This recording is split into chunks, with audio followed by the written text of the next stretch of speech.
The story opens on a chilling, quiet dawn in 1846. The camera pans over a vast cornfield in Natchez, Mississippi. A single, imposing scarecrow stands in the center, but something is wrong. It's wearing a fine wool coat and a gentleman's hat, garments that belong to the plantation owner. The man who was supposed to be working this field, Isaiah Freeman, is nowhere to be found. The wind picks up, rustling the corn, but the scarecrow itself remains perfectly still. Its shadow on the ground, however, writhes and stretches as if alive. The master's coat, hanging on the wooden cross, seems to mock the rising sun. How could a man vanish into thin air? And why does the shadow of a lifeless object move on its own? Before we carry on, please hit the subscribe button to make my day, and let me know where you are watching from in the comments. The oppressive, humid heat of a Mississippi afternoon, just a few days prior, had been a physical entity, a thick, wet blanket that smothered the air and clung to the skin. In the endless rows of the cotton fields, Isaiah Freeman moved with an economy of motion that was almost hypnotic. His hoe rose and fell, a precise, rhythmic strike against the stubborn earth, severing weeds with a clean, sharp chop. He was a man in his late 20s, built not with the brute mass of a brawler but with the long, dense muscle of tireless labor.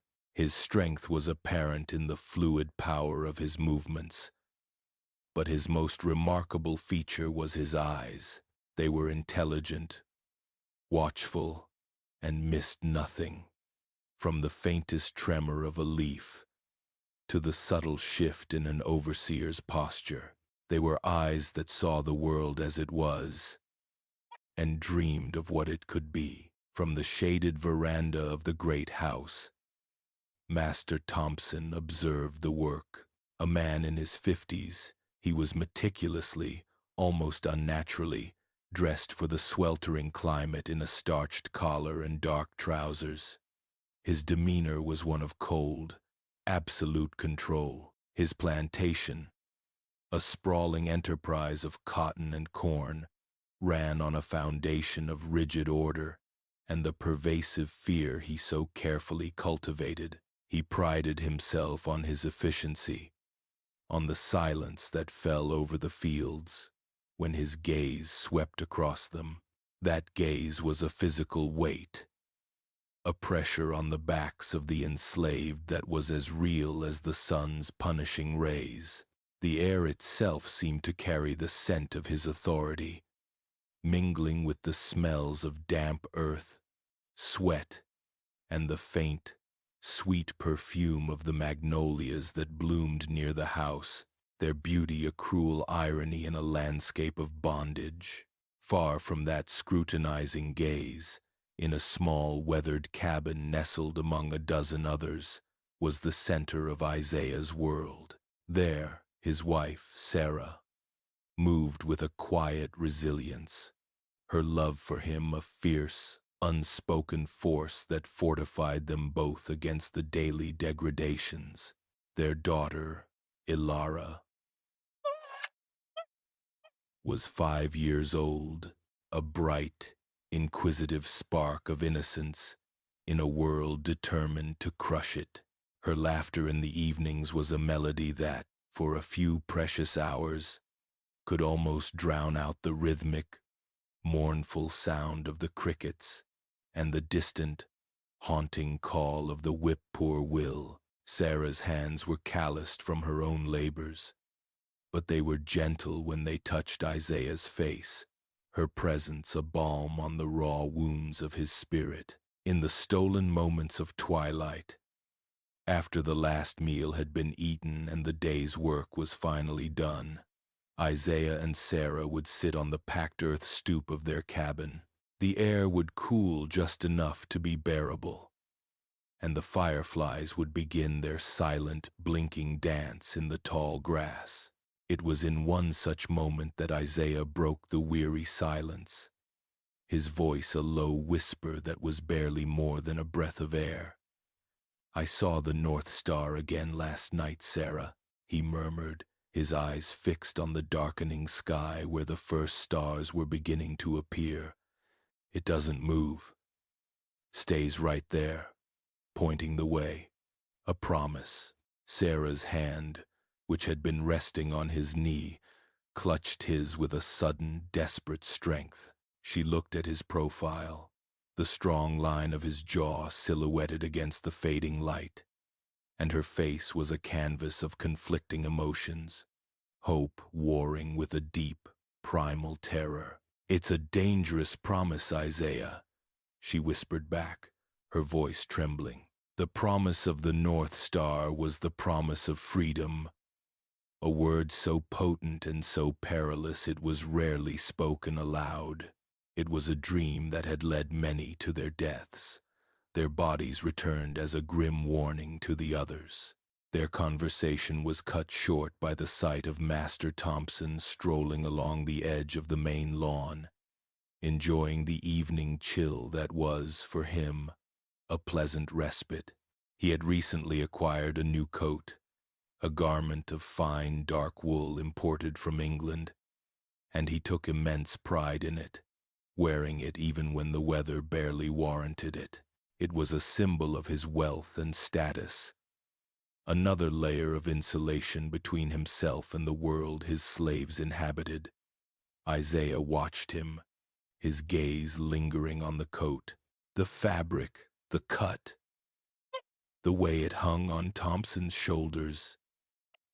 It was all part of the man's armor of authority, and in that moment, watching the master preen in his expensive garment, a plan, vague and unformed, began to germinate in the fertile soil of Isaiah's mind.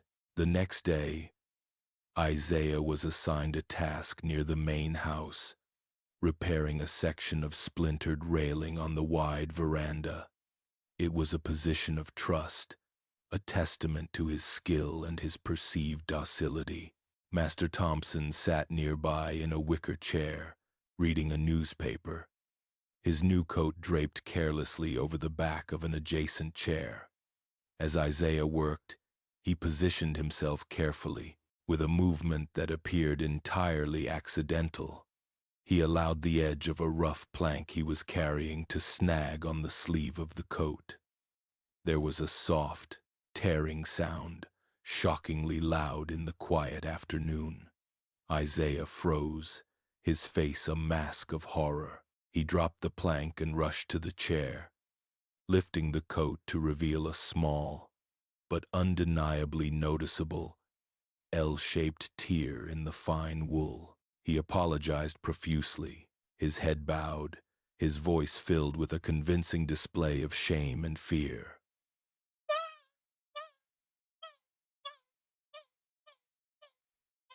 "Master Thompson, I am so sorry, so clumsy of me. I will work for a month of Sundays to pay for the mending."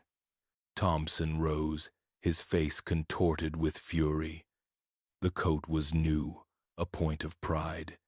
He snatched it from Isaiah's hands, his knuckles white. For a moment, it seemed he would strike him, but Isaiah's performance of submission was perfect. Thompson saw not defiance, but a pathetic, frightened slave who had made a stupid mistake. The apology in its own way fed his sense of superiority. "Get out of my sight," he snarled, his voice low and venomous, "and send one of the sewing women to me, now." He dismissed Isaiah with a wave of his hand, his anger already turning to irritation at the inconvenience. He tossed the damaged coat back onto the chair, a problem to be dealt with, and returned to his newspaper, the incident already fading from his mind. Isaiah, his heart pounding, retreated, the first piece of his desperate puzzle having just clicked into place. That night, the weight of his decision pressed down on Isaiah with an almost physical force. He lay on their thin pallet, The familiar sounds of the cabin, Sarah's soft breathing, the rustle of straw, doing little to soothe the storm in his soul. He rose silently and went to stand over his daughter. Elara slept the deep, untroubled sleep of the innocent, her small chest rising and falling in a steady rhythm. In the faint moonlight that filtered through the cabin's single small window, he could see the delicate curve of her cheek, the fan of her eyelashes against her skin. He traced the shape of her face in the air, his fingers trembling, not daring to touch her for fear of waking her, of having to look into her eyes and lie. His internal monologue was a torrent of pain and resolve. This was the cost. Leaving her, leaving Sarah, was a blade twisting in his heart, but staying was its own kind of death. He saw the future unspooling before him. A chain of bondage passed from him to Elara, and from her to her own children. He saw her spirit, so bright and full of light, being slowly dimmed by the same relentless sun that beat down on him. He wasn't just running for himself. He was running to break a chain. He was running so that one day, his daughter, or her daughter, might look at the North Star not as a dangerous promise, but as a simple point of light in a free sky.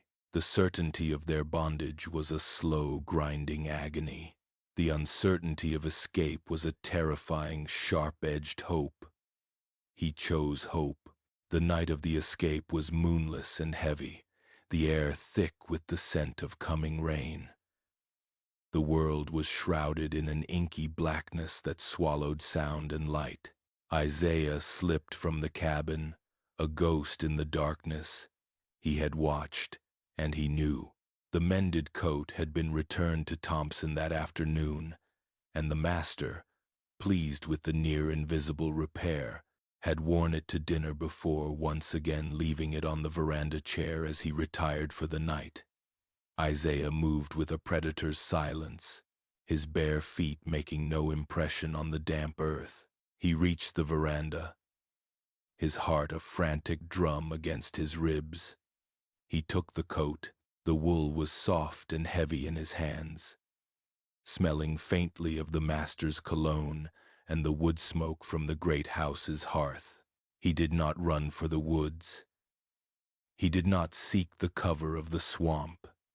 Instead, he walked with a calm, deliberate purpose directly to the vast cornfield that bordered the property.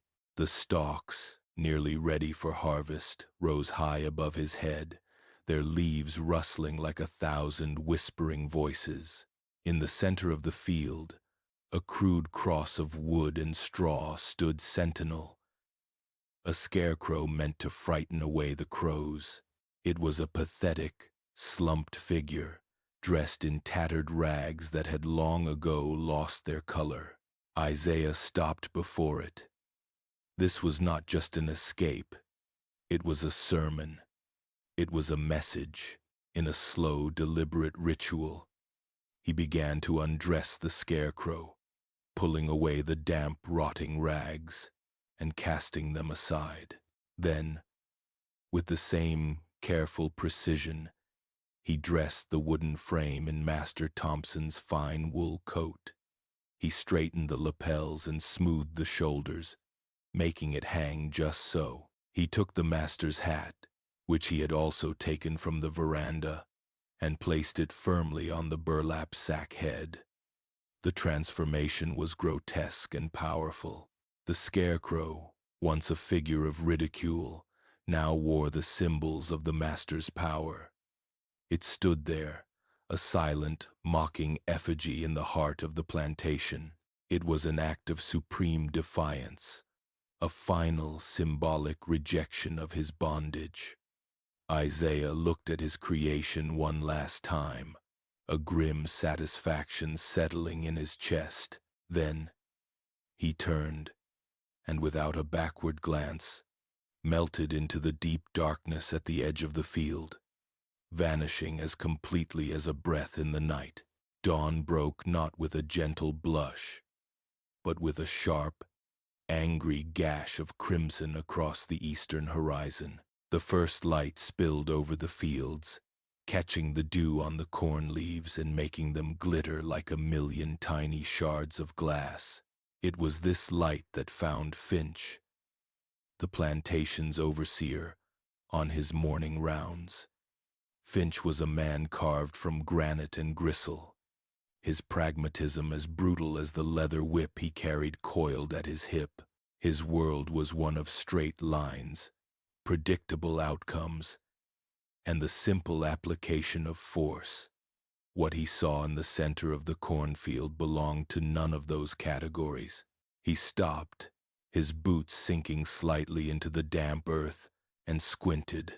The Scarecrow, a familiar, pathetic slump of a figure, was standing straighter, and it was wearing a coat, not just any coat.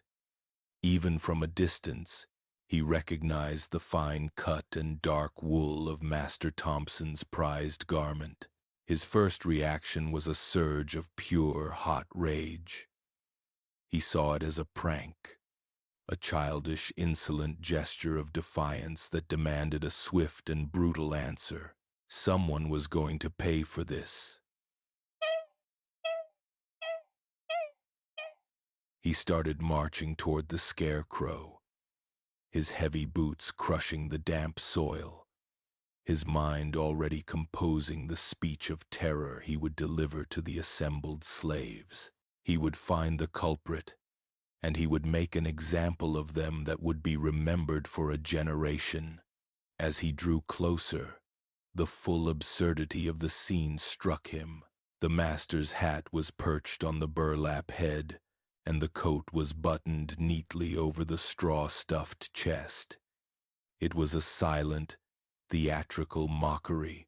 He reached the Scarecrow, his hand outstretched to rip the offending garment from the wooden frame. Just as his fingers were about to touch the wool, a sudden violent gust of wind tore through the cornfield. It was not a natural wind. It was focused, cold, and impossibly strong, slamming into him like a physical blow. It forced him to take a staggering step back, his hat flying from his head. The air around him grew instantly, unnervingly cold, the kind of deep chill that seems to emanate from the ground itself. The coat on the Scarecrow flapped wildly, its tails snapping in the unnatural gale, but the wooden cross and the straw body did not budge, not an inch. The wind died as abruptly as it had begun, leaving a profound and ringing silence in its wake. Finch stood there, his heart hammering against his ribs, a feeling of deep, primal unease creeping into the edges of his anger. He was a man who did not believe in things he could not see or touch, but the cold that clung to his skin felt very real. He shook his head, dismissing it as a freak gust, a pocket of strange air. His anger, a more familiar and comforting emotion, resurfaced. It was then that Master Thompson arrived, drawn by the sight of Finch standing motionless in the field. Thompson's fury was a different beast entirely from the overseer's hot rage. It was a cold, precise, and deeply personal fury. His face, normally a mask of controlled indifference, was pale and tight, his lips a thin, bloodless line. The use of his own coat, his personal property, transformed this from an act of plantation insubordination into a direct, intimate insult. It was a challenge, and it was aimed squarely at him. "Finch?" Thompson's voice was low, but it cut through the morning air like a razor. "Find Isaiah Freeman. Now. I want a full-scale search. Every field, every cabin, every inch of this property, and I am offering a reward, a substantial one. $200 for his return, alive." The last word was spoken with a chilling emphasis. He wanted Isaiah brought back not for justice, but for a demonstration of what happened to a man who dared to mock him. The interrogation took place in Sarah's cabin, the small, one-room space, usually filled with the familiar scents of wood smoke and her family, now felt charged and suffocating, overwhelmed by the cold, menacing presence of Master Thompson. He stood in the center of the room, his shadow falling over everything, while Sarah sat on a low stool, holding Ilara tightly in her lap. The child, sensing the palpable tension, was silent, her wide eyes fixed on the master's stern face. "Where is he?" Thompson's voice was a low, dangerous rumble, the sound of a predator circling its prey. Sarah looked up, her own eyes wide, her face a carefully constructed mask of terror and confusion. She had rehearsed this moment in her mind 1,000 times during the long, sleepless night. "I do not know, Master," she said, her voice trembling just enough to be convincing. "He was here when I went to sleep. When the sun rose, his place beside me was cold. I thought he had risen early for the fields." Thompson's eyes, cold and gray as river stones, searched her face, hunting for the flicker of a lie, the slightest tremor of deceit that would betray her. He saw nothing but the performance of a distraught, abandoned wife. He could not see the storm raging beneath the surface of her calm, the tempest of fear for Isaiah's safety warring with a terrifying, exhilarating pride in his courage. He could not see the image of the Scarecrow in her mind, a monument to defiance that made her heart swell even as it trembled. She held his gaze, her own performance flawless, her love for Isaiah a shield against his scrutiny. Beneath her feigned terror lay a deep, unshakable strength, a bedrock of resolve that Thompson, in all his arrogance, could never comprehend. As he finally turned and left the cabin, his frustration a palpable aura around him, Sarah felt the collective gaze of the other enslaved people. They stood in the doorways of their own cabins, their expressions a complex tapestry of pity for her supposed loss, fear of the master's wrath, and something new, something fragile and astonishing, a nascent sense of awe. They had all seen the Scarecrow, they had all heard the master's fury, and they all knew that Isaiah Freeman, a man like them, had done the impossible. The search parties returned late in the afternoon, their faces grim with failure and streaked with sweat. The men were frustrated, their tempers frayed. The tracking dogs, usually so eager and relentless, had been a source of constant trouble. They had led the searchers to the edge of the cornfield, and there they had stopped, refusing to go any further. They whined and pulled at their leashes, their hackles raised, their noses turned away from the tall stalks of corn as if repelled by an invisible wall. No amount of coaxing or cursing could get them to enter. Even more baffling, there were no tracks, not a single one. A dozen men had scoured the perimeter of the field, examining every inch of the soft, damp earth. There were Isaiah's footprints leading to the Scarecrow, clear and distinct. But there were no footprints leading away. It was as if, upon reaching the base of that wooden cross, Isaiah Freeman had simply ceased to exist, dissolving into the air itself.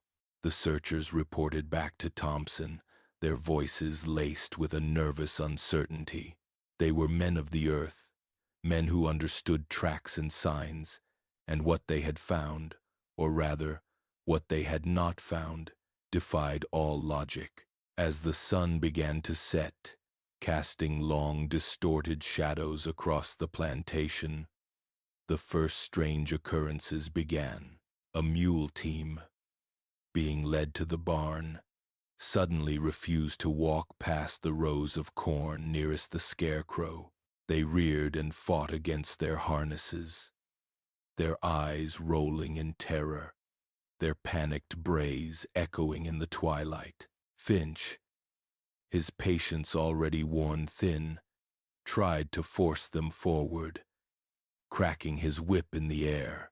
As he did, a perfectly good iron plowshare, lying on the ground nearby, split in two with a loud crack, a jagged line appearing in the metal as if it had been struck by lightning.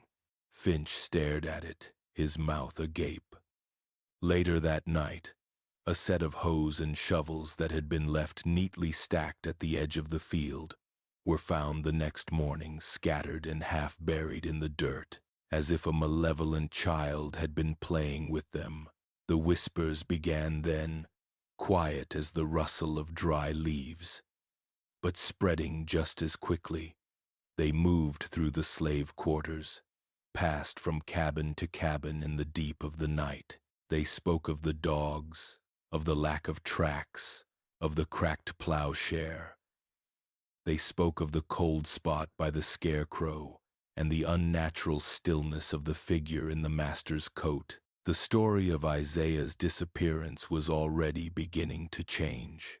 That evening, as the fireflies began their nightly dance, Elias gathered the children around him on the packed earth outside his cabin.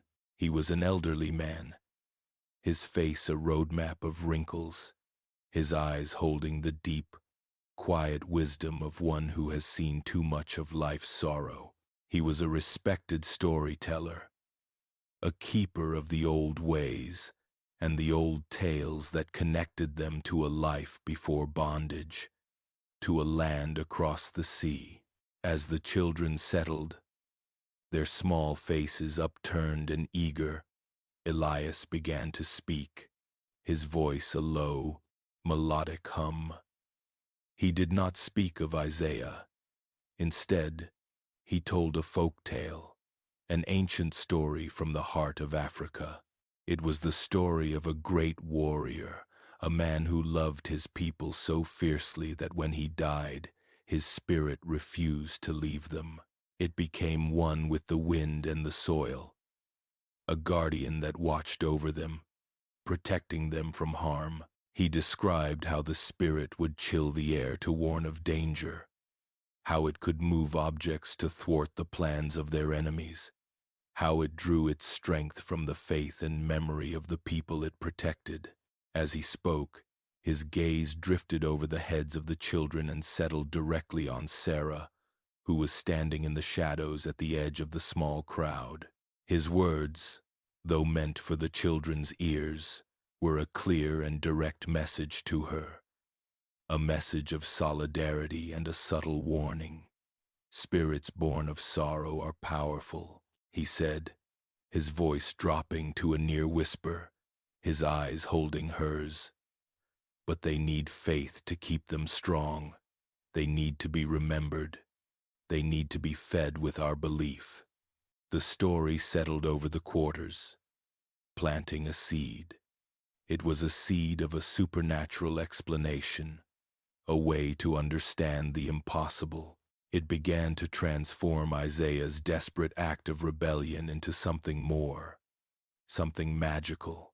He was not just a runaway, a man hiding in a swamp or making a desperate dash for the north. He was a spirit. He was a protector.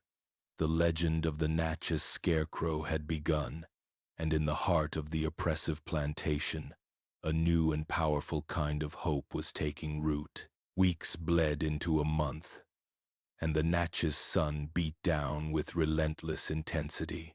The corn in the fields grew, but not uniformly. In the rows surrounding the Scarecrow, the stalks shot up with an unnatural vitality, their leaves a deep, lustrous green, their ears swelling fat and heavy. This patch of the field, which no one dared to tend, was thriving. a vibrant, impossible island in the midst of the plantation's growing neglect. The Scarecrow stood at its heart. The dark wool of the master's coat faded slightly by the sun, but still hanging with an air of defiant formality. It had ceased to be an object and had become a presence.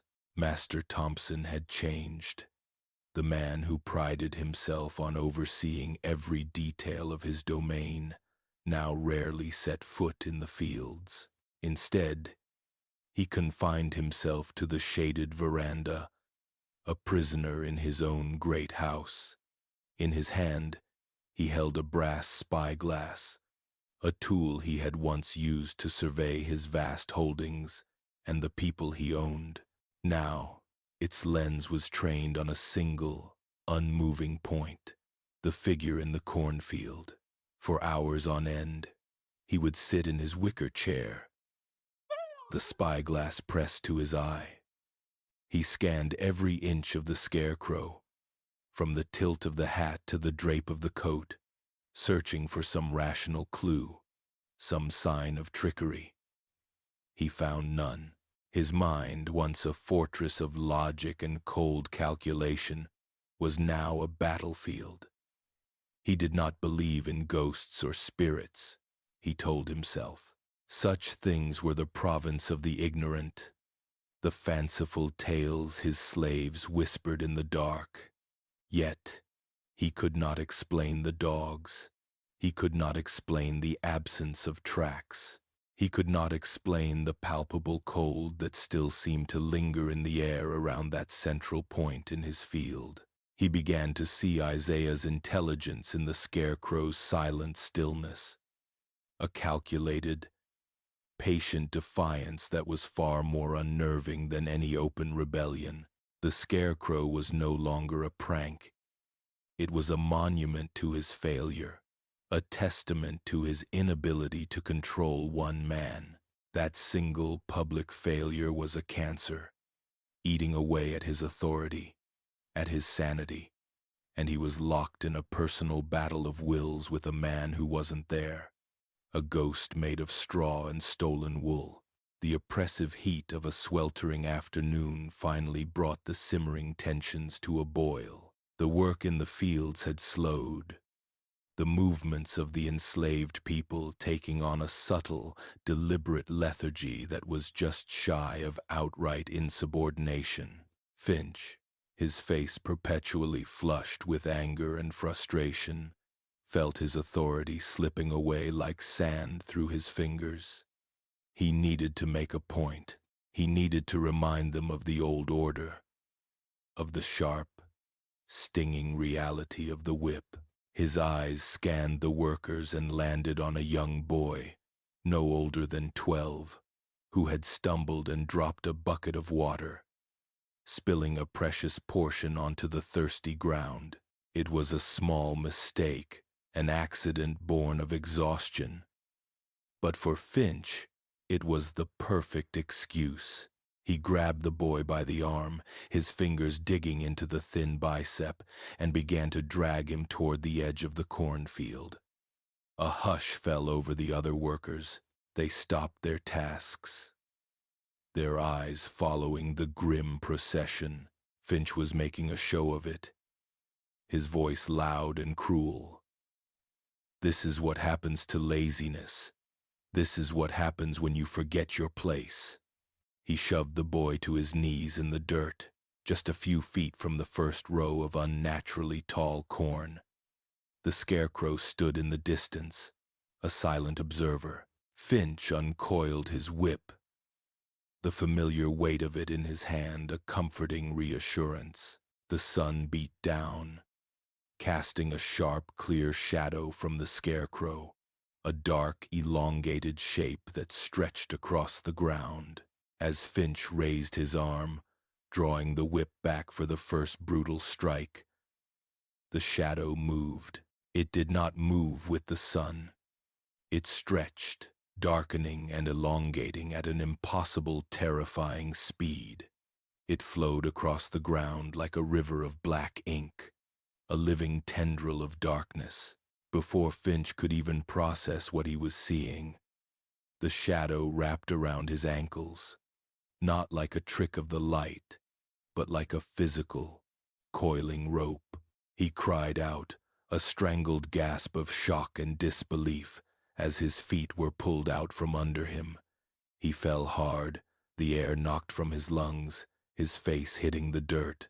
The whip, his symbol of power, flew from his grasp, sailing through the air in a lazy arc and landing deep within the dense corn rows, swallowed by the green stalks.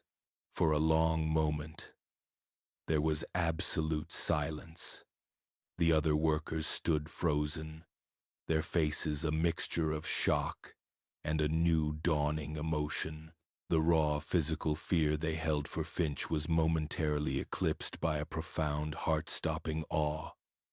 The boy on the ground scrambled away, his eyes wide with terror and wonder. Finch pushed himself up, spitting dirt from his mouth, his face pale with a fear he would never admit. He stared at the Scarecrow, then at the shadow, which now lay perfectly still and normal at its base. The whispers that had been circulating through the quarters were no longer just stories. They were now eyewitness accounts of a protective, impossible power. The delicate balance of fear on the Thompson plantation was beginning to shift, tilting away from the overseer and his whip and toward the silent guardian in the field. That evening, a tense and bitter confrontation took place in the master's study. The room, with its dark wood paneling and shelves of leather-bound books, felt like a cage. Finch, his face still streaked with dirt and his composure shattered, stood before Thompson's heavy oak desk. "It's a trick," he argued, his voice strained, his bravado a thin veneer over a deep well of fear. "A trick of the sun, a route I tripped on. This nonsense has gone on long enough. The hands are getting lazy, insolent. They think that thing will protect them. We should burn it. Burn the whole field, Master. End this now." Thompson, who had been staring out the window at the distant silhouette of the Scarecrow, turned slowly. His eyes were bloodshot, his face gaunt. He was a man fully in the grip of a paranoid obsession. He brought his fist down on the desk with a crash that made the inkwell jump. "No," he hissed, his voice a low, venomous whisper. "You will not touch it. You will not go near it." Finch stared at him, bewildered. "But, Master, it's undermining everything. It is his grave marker," Thompson continued, his voice dropping even lower, his gaze turning inward. "It is his challenge to me. He is watching me through it. I know he is, laughing at me. I will not be defeated by a ghost, Finch. I will not give him the satisfaction of seeing me destroy it. It will stand there until it rots, and I will stand here and watch it. I will outlast him."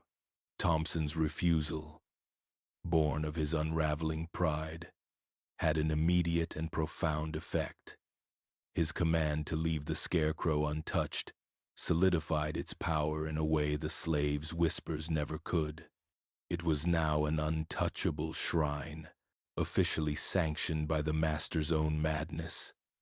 The cornfield around it became a no-go zone, a patch of land that belonged not to Thompson, but to the spirit of Isaiah Freeman. It was a sanctuary, a small, sovereign territory ruled by a shadow, in the very heart of a plantation built on absolute ownership. For Sarah, the world had transformed.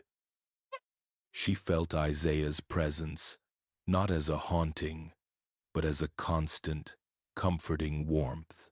It was in the rustle of the corn leaves that sounded like his whisper, in the sudden cool breeze on a hot day that felt like his hand on her cheek. Her initial, gut-wrenching fear for his safety had slowly, miraculously transformed into a deep, spiritual connection. He had not abandoned them. He had become a part of the very land they worked, a guardian woven into the fabric of their world. She began to act on this new faith. She understood what Elias had said, that a spirit needed to be fed with belief.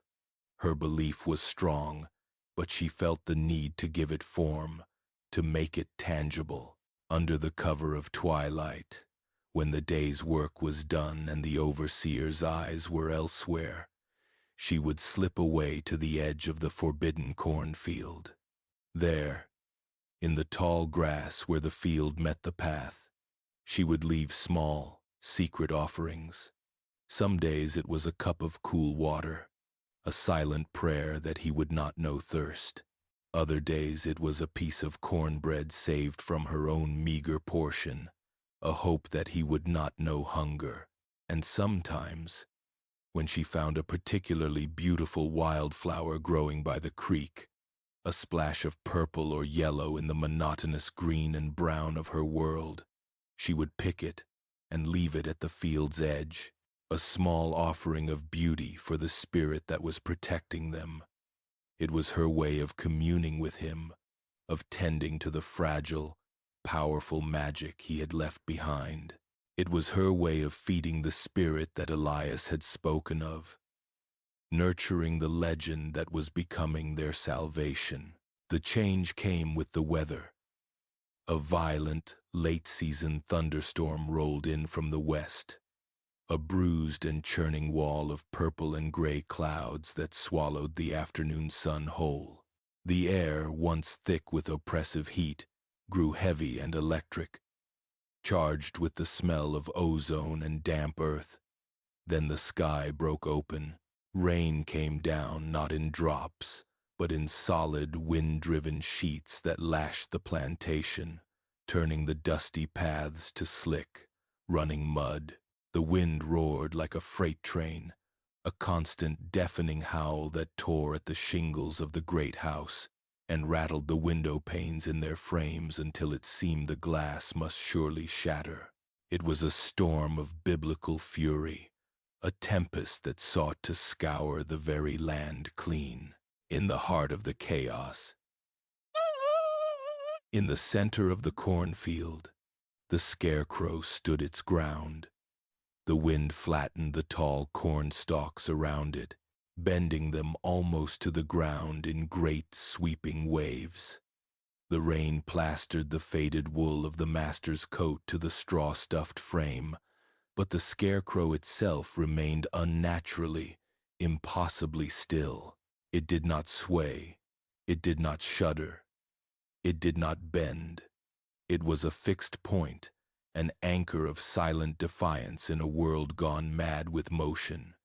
Its stillness was more terrifying than the storm's rage, but its shadow, that was another matter entirely. Each time a bolt of lightning tore across the sky, illuminating the world in a brilliant, epileptic flash, the shadow of the Scarecrow was thrown into sharp relief on the muddy ground, and it danced. It was a wild, frantic, tormented jig, a silhouette of pure, frenetic energy. It writhed and twisted, stretching to an unnatural length before snapping back, contorting into shapes that bore no resemblance to the still figure that cast it. It seemed to be flailing in agony, or perhaps in a fit of terrible, ecstatic rage. It was the storm's dark soul given form, a frantic, silent scream against the roaring wind and the percussive drumming of the rain on the roof of the great house. Sleep was an impossibility for Master Thompson. He paced the length of his study, the roar of the storm, a mirror of the tempest in his own mind. Every flash of lightning was a physical jolt, and through the rain-streaked window, he could see the still, dark shape in his field. The sight of it, so calm amidst the fury, was a personal affront, a final, unbearable piece of mockery. His sanity, already frayed and worn thin by weeks of obsessive watching, finally snapped. A primal scream of rage and frustration built in his chest, and he could no longer contain it within the walls of his house. He had to face it. He had to confront the source of his torment. Driven by an impulse he no longer controlled, he threw open the veranda doors and plunged into the storm. He was drenched in seconds, the cold rain a shocking slap against his feverish skin. His fine linen shirt was plastered to his body, his hair flattened to his skull. He didn't notice. His eyes were fixed on the Scarecrow. He marched forward, his expensive leather shoes sinking into the mud, his mind a swirling vortex of paranoia and fury. He was no longer the master of the plantation. He was a man possessed, marching to meet his demon. He stumbled to a halt at the edge of the cornfield, the wind tearing at his clothes. A brilliant, blinding fork of lightning split the sky directly overhead, and in that instantaneous blue-white glare, he saw it, the burlap sack head of the Scarecrow. For a fleeting second, was no longer burlap. It was a face. It was Isaiah's face. The features carved from shadow and memory, the eyes not empty, but burning with a cold, unwavering judgment that pierced right through him. The sight broke him. Isaiah! The name was torn from his throat, a raw, ragged scream that was nearly swallowed by the wind. He raised a trembling, accusatory finger at the figure. "Show yourself, you coward! Stop hiding behind your tricks and face me. What do you want from me? What do you want?" His only answer was a deafening clap of thunder that shook the very ground beneath his feet. In the ensuing flash of lightning, he saw the shadow on the ground, still dancing its wild, defiant jig, a silhouette of pure mockery. He screamed again, a long, wordless cry of utter despair, before he turned and stumbled back towards the house, his mind finally, irrevocably, shattered. In the days that followed the great storm, it became clear that more than just the master's mind had been broken. The entire structure of the plantation, once run with such rigid, brutal efficiency, had collapsed into a state of quiet, pervasive chaos. The curse of the Scarecrow, once a whispered legend, was now a convenient and unassailable excuse for every mistake, every delay, every act of subtle sabotage. A barn door was found unlatched one morning, the prized milk cow wandering placidly through the vegetable garden. A wagon, loaded with the meager harvest from the outer fields, mysteriously lost a wheel on the smooth, well-worn path from the fields, spilling its contents into a muddy ditch. Tools rusted from being left in the rain. Harnesses were found inexplicably tangled, and the work slowed to a crawl. The enslaved people moved with a slow, deliberate inefficiency that was impossible to punish. They were united now, bound by their shared secret and their fervent belief in the spirit of the field. When Finch, his face a permanent mask of impotent rage, would demand to know why a task was not finished, he would be met with downcast eyes and a muttered excuse about a tool breaking, or a sudden sickness, or a feeling of cold dread that made it impossible to work near the cornfield. They no longer feared him in the same way. His authority, based entirely on the threat of physical violence, was useless against a supernatural threat. How could you whip a man for being afraid of a ghost? How could you punish a workforce that no longer feared you as much as they revered the shadow that protected them? Finch was a captain on a ship where the crew had sworn allegiance to the sea itself. He could shout and threaten,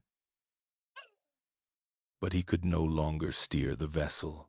The people, for their part, had found a new rhythm. They worked the land, but they worked it with a different spirit. There was a quiet confidence in their movements, a shared understanding that passed between them in fleeting glances and subtle nods. They were no longer just property. They were a community protected by a guardian of their own making. The fear that had been the constant companion of their lives had not vanished, but it had been joined by a powerful, intoxicating hope.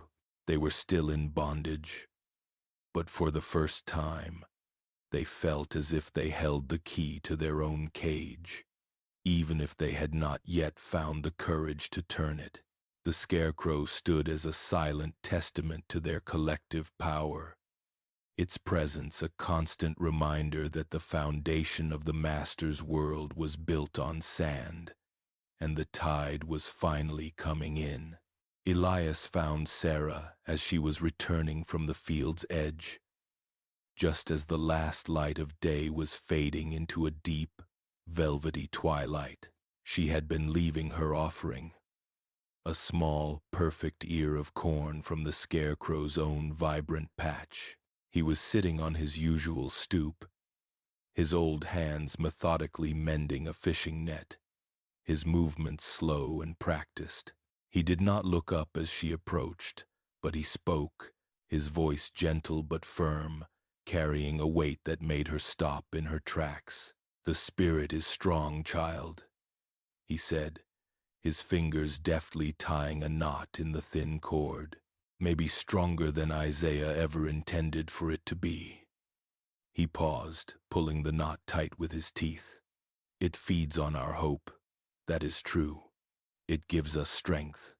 But you must see that it also feeds on the Master's madness.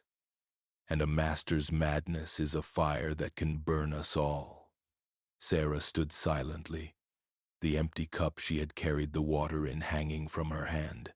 His words struck her with the force of a physical blow, a cold dose of reality in the midst of her spiritual fervor. She had been so focused on nurturing the spirit, on feeling Isaiah's presence, on the small victories and the growing sense of empowerment, that she had not truly considered the consequences.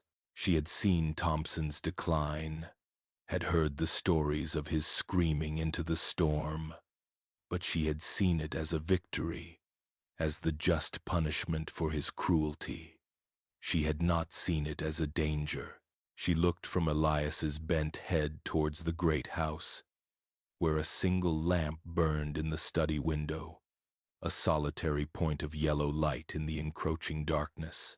She thought of Thompson in there, a man stripped of his power, his mind unraveling, cornered like a wounded animal.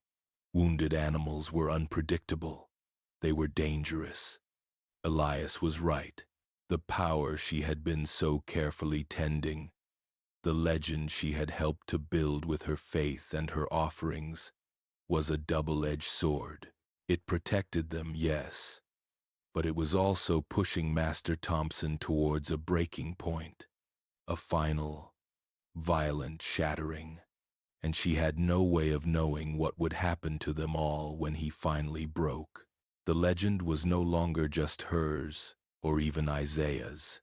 It had grown beyond them, taken on a life of its own, and its path was now shrouded in a future that was as uncertain and as threatening as the one Isaiah had fled. The story of the Natchez Scarecrow did not stay confined within the borders of the Thompson plantation. Like dandelion seeds caught on a breeze, it traveled. It moved along the hidden pathways of communication that connected the enslaved communities, a grapevine telegraph that hummed with news, warnings, and now a legend. It was whispered by women sorting cotton, their hands moving rhythmically as their voices stayed low. It was recounted by men cutting sugar cane in the humid fields of Louisiana, the tale of brief respite from the back-breaking labor. It was told in the deep of night, in crowded cabins where the firelight cast dancing shadows on the walls. The story of Isaiah Freeman becoming a powerful piece of folklore, a spark of light in an endless dark. With each telling, the story grew. In some versions, the Scarecrow's shadow could reach across the entire plantation, a protective blanket of darkness. In others, the coat itself would whisper warnings to those who passed by. But the core of the legend remained the same. A man had defied his master, vanished into thin air, and left behind a spirit, a guardian in the field that protected his people. The story was more than just a tale of supernatural revenge. It was a beacon, for the first time, in the minds of many who had only ever known bondage. The idea of escape shifted. It was no longer just a desperate, suicidal gamble against impossible odds. It now seemed divinely sanctioned, a path that could be walked under the watchful eye of a spirit born from their own suffering and defiance. Hope, once a dangerous and private ember, was being fanned into a collective flame. This new fire burned brightest on the Thompson plantation itself. It burned in the heart of a young, determined man named Joseph. Joseph had known Isaiah, had admired his quiet strength and the intelligence in his eyes. He had seen the change in the plantation, had felt the shift in the balance of power. Isaiah's story was not a myth to him.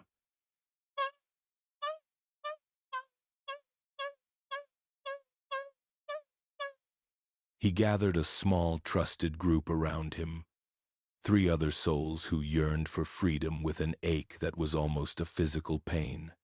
A quiet, powerful man named Marcus, and 2 sisters, Clara and Bess, whose bond was their greatest strength. They began to meet in the one place they knew they would be safe, the one place the overseer and his men now actively avoided. They met in the cursed cornfield. Under the cover of darkness, they would slip between the unnaturally tall stalks, their bare feet making no sound on the damp earth. They would gather in the clearing around the Scarecrow, its silent, formal figure a looming presence in the moonlight. They spoke in hushed whispers, their plans taking shape under the shadow of the very thing that had inspired them. They felt a sense of security there, a belief that the spirit of Isaiah, the guardian of the field, would shield their words and their intentions from discovery. They planned their route, memorizing the constellations, arguing over the best time to leave, their fear a constant, cold knot in their stomachs. But their resolve hardened by the silent, still figure that stood watch over their secret council. Sarah, meanwhile, was walking a tightrope of her own. She nurtured the spirit with her offerings and her faith, but Elias's warning echoed constantly in her mind. The master's madness was a fire that could burn them all. She saw the proof of it in the growing neglect of the plantation, in the wild, haunted look that was now permanently etched on Master Thompson's face as he stared from his veranda. She was gathering herbs near the edge of the woods, her mind preoccupied with these worries, when she heard the whispers. The wind carried them from the direction of the cornfield, faint but clear. She froze, her blood turning to ice. She recognized Joseph's voice, and the hushed, urgent tones of the others. Creeping closer, her heart pounding a frantic rhythm against her ribs, she hid behind a thicket of wild blackberry bushes and listened. Their plan was laid bare, a desperate, hopeful tapestry of whispered directions and contingency plans. They were going to run. They were going to follow Isaiah's star. Sarah's first instinct was a wave of pure, unadulterated terror. It was too soon, too risky. If they were caught, the punishment would be a thing of nightmares, a brutal spectacle designed to extinguish the very hope that now fueled them. And even if they succeeded, what then? Thompson's rage, already a raging inferno, would have nowhere to go but down, onto those who remained. He would burn them all, just as Elias had warned. She felt a desperate urge to rush in, to beg them to reconsider, to wait for a better time, a safer path. Her feet felt rooted to the spot, her mind a whirlwind of conflict.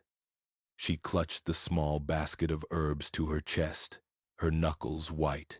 She thought of Alara, of the fragile peace they had carved out for themselves under the Scarecrow's protection.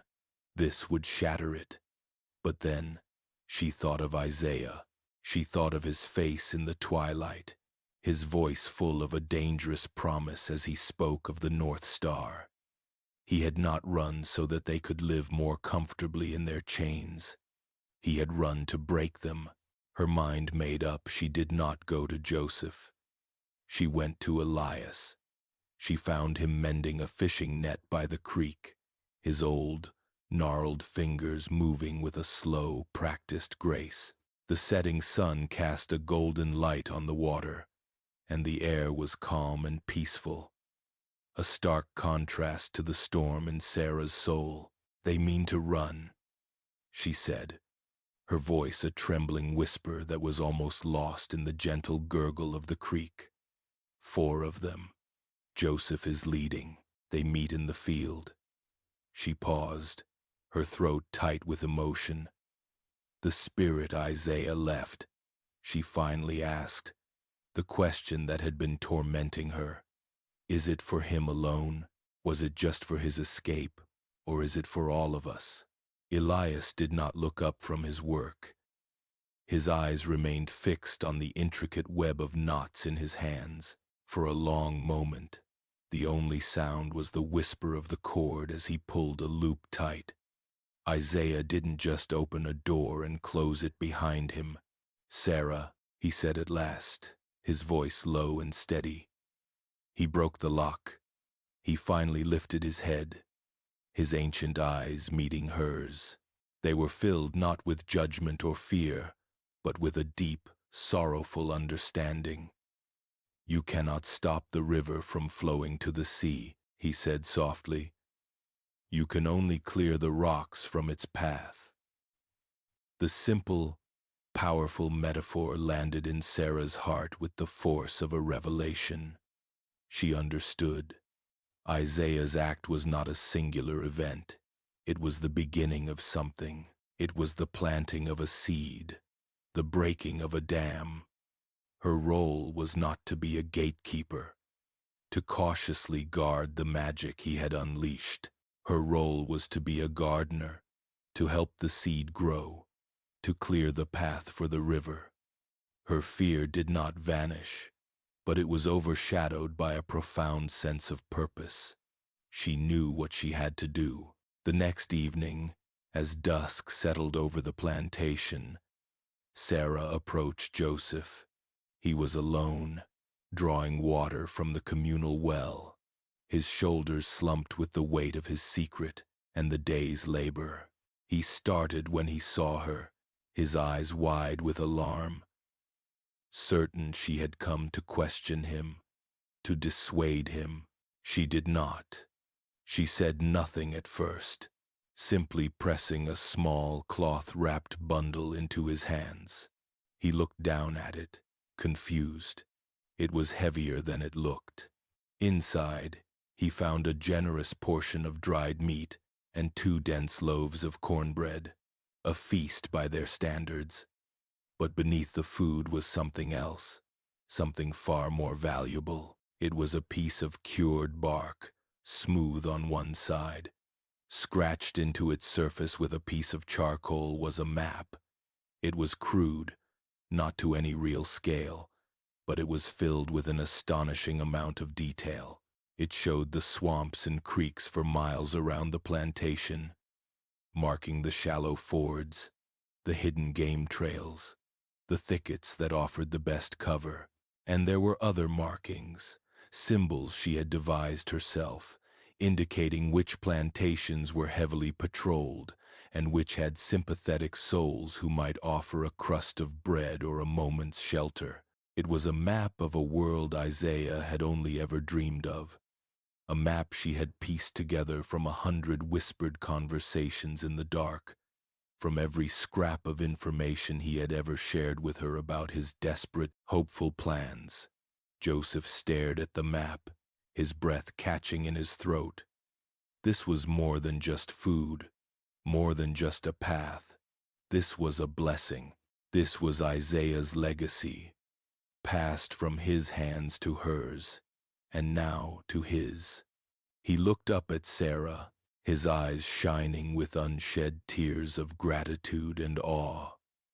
"Why?" he whispered. "Because he broke the lock," she answered softly, her voice full of a strength he had never heard in it before. "Now go, and may the spirit of the field hide your path." The chosen night was moonless, the sky a blanket of impenetrable black velvet. A low-lying mist clung to the ground, muffling sound and shrouding the world in a ghostly gray. The 4 escapees, Joseph, Marcus, Clara, and Bess, slipped from their cabins like shadows, their hearts pounding a deafening rhythm that seemed loud enough to wake the dead. They moved quickly, heading not for the cornfield, but for the dark line of the woods that marked the northern edge of the property. But Finch was waiting, made paranoid and hyper-vigilant by the weeks of chaos and his own public humiliation.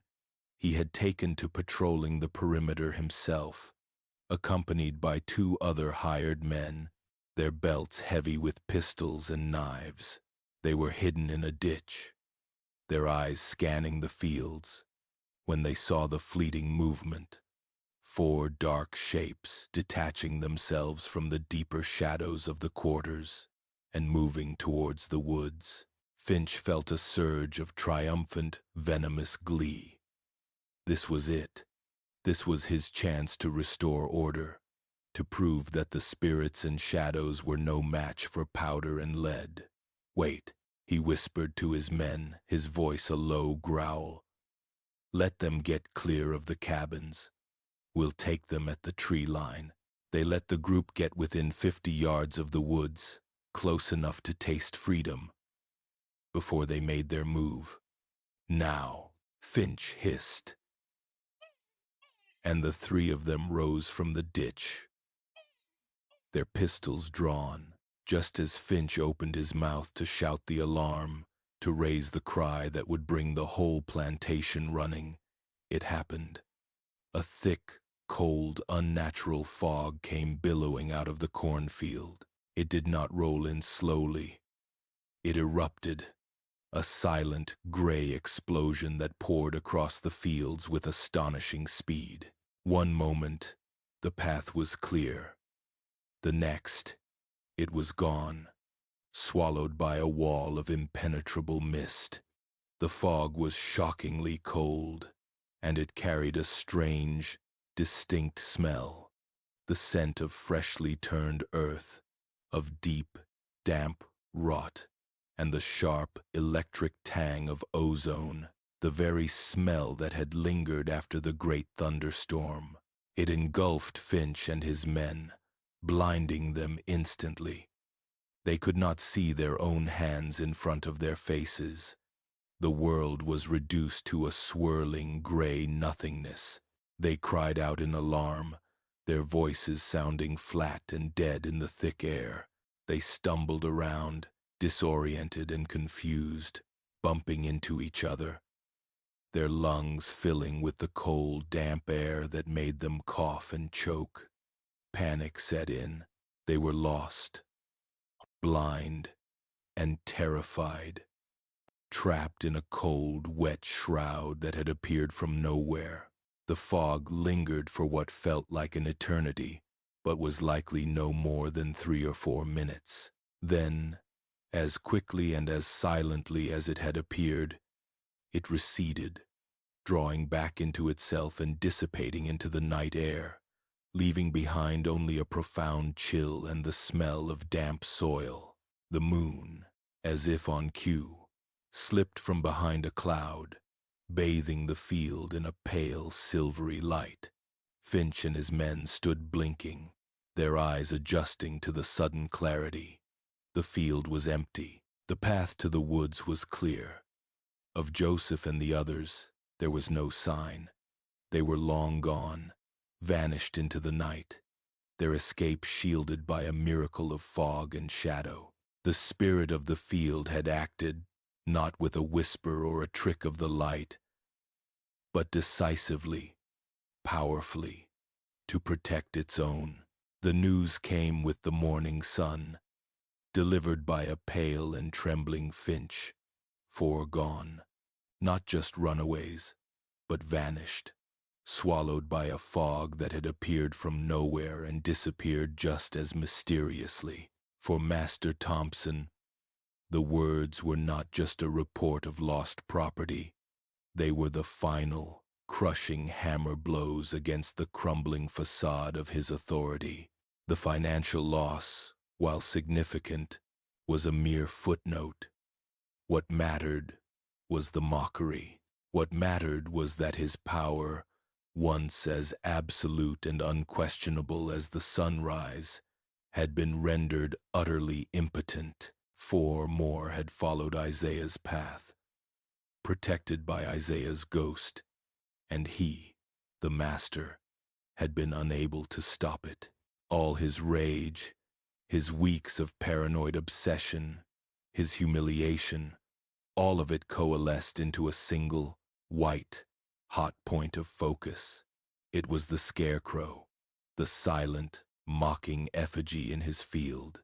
It was the source, the symbol, the heart of the rebellion that was dismantling his world. It had to be destroyed. His mind, already a fractured landscape of fear and pride, simplified its purpose into one primal objective: fire. He would burn the legend, the field, the memory, all of it, until nothing remained but scorched earth and ash. He stormed from the study, his face a mask of terrible resolve. He didn't bother with his hat or coat.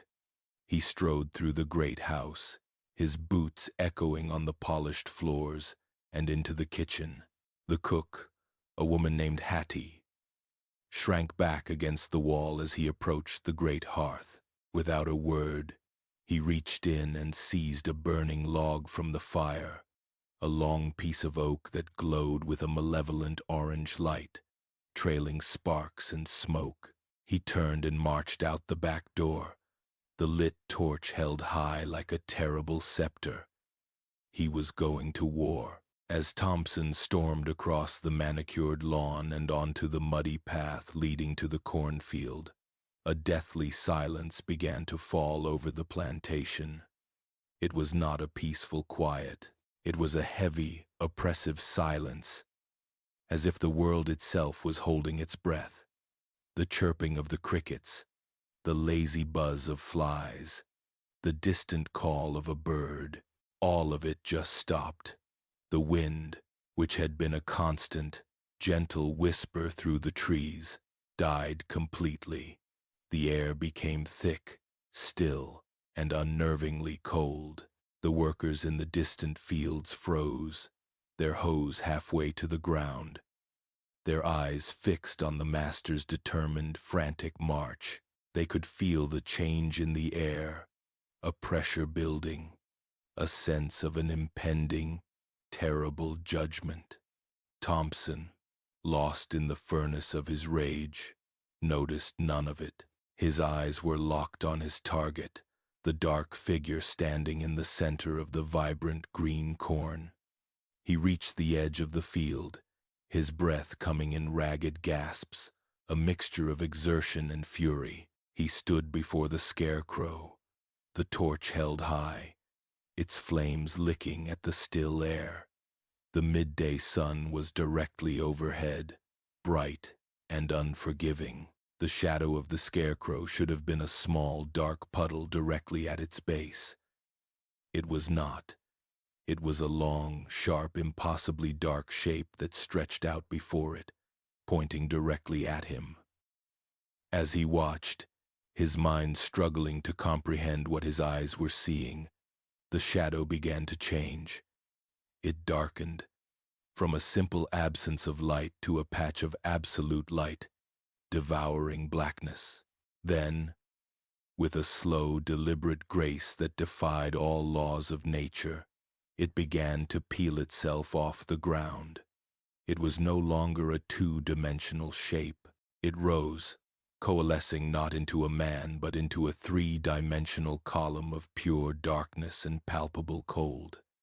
It had no face, no limbs, no features, yet it had presence. It was tall, far taller than any man, an imposing, silent, towering figure of judgment. It did not move to attack him. It did not threaten. It simply stood before him, an undeniable, impossible, supernatural force. A being made of night called forth into the day. Thompson stared, his rage instantly extinguished, replaced by a cold, soul-shattering terror that was beyond anything he had ever known. His mind, which had denied the existence of spirits, was now confronted with the absolute proof of one. The torch, his weapon of cleansing fire, slipped from his nerveless fingers. It landed on the damp ground with a soft hiss, its flames sputtering out, leaving a wisp of gray smoke that was quickly swallowed by the cold air. A choked animal sob escaped his throat. He stumbled backward, his legs refusing to hold him, and fell into the mud. He scrambled away on his hands and knees, his eyes still locked on the silent, dark figure that stood between him and the Scarecrow. Then he turned and fled, a broken man, running from a ghost that had not laid a hand on him, his screams echoing across the silent, watching plantation. He ran to the great house, where he was later found by Hattie, huddled in a corner of his study, muttering incoherently about the man in the field who is made of night. The master's shattering was the final crack in the plantation's foundation. The structure of power, already rotted from within, collapsed completely. Finch, ever the pragmatist, saw the writing on the wall. He saw his master, a babbling, terrified wreck, and he saw the workforce, emboldened and united by a protective spirit they now knew to be real. His authority was gone, the money had stopped flowing, and the place was haunted by a power he could not fight. That night, he took what little money he could find in the master's desk, packed a small bag, and disappeared, melting into the darkness just as Isaiah had done, though his flight was one of cowardice, not courage. With no master to give orders and no overseer to enforce them, the plantation entered a state of strange, uncertain limbo. For a few days, an anxious quiet settled over the quarters. The people waited, unsure of what came next. Sarah, her heart filled with a grief for the man Thompson had become, and a fierce, protective love for her community, stepped into the void. Alongside her was Elias, his wisdom a steadying anchor in the uncertain currents. They did not tell the people to flee. Where would they go? The world beyond the plantation was still a dangerous and hostile place. Instead, led by Sarah and Elias, they stayed. They began to work the land not for a master, but for themselves. They harvested the corn, including the unnaturally vibrant stalks from the Scarecrow's field.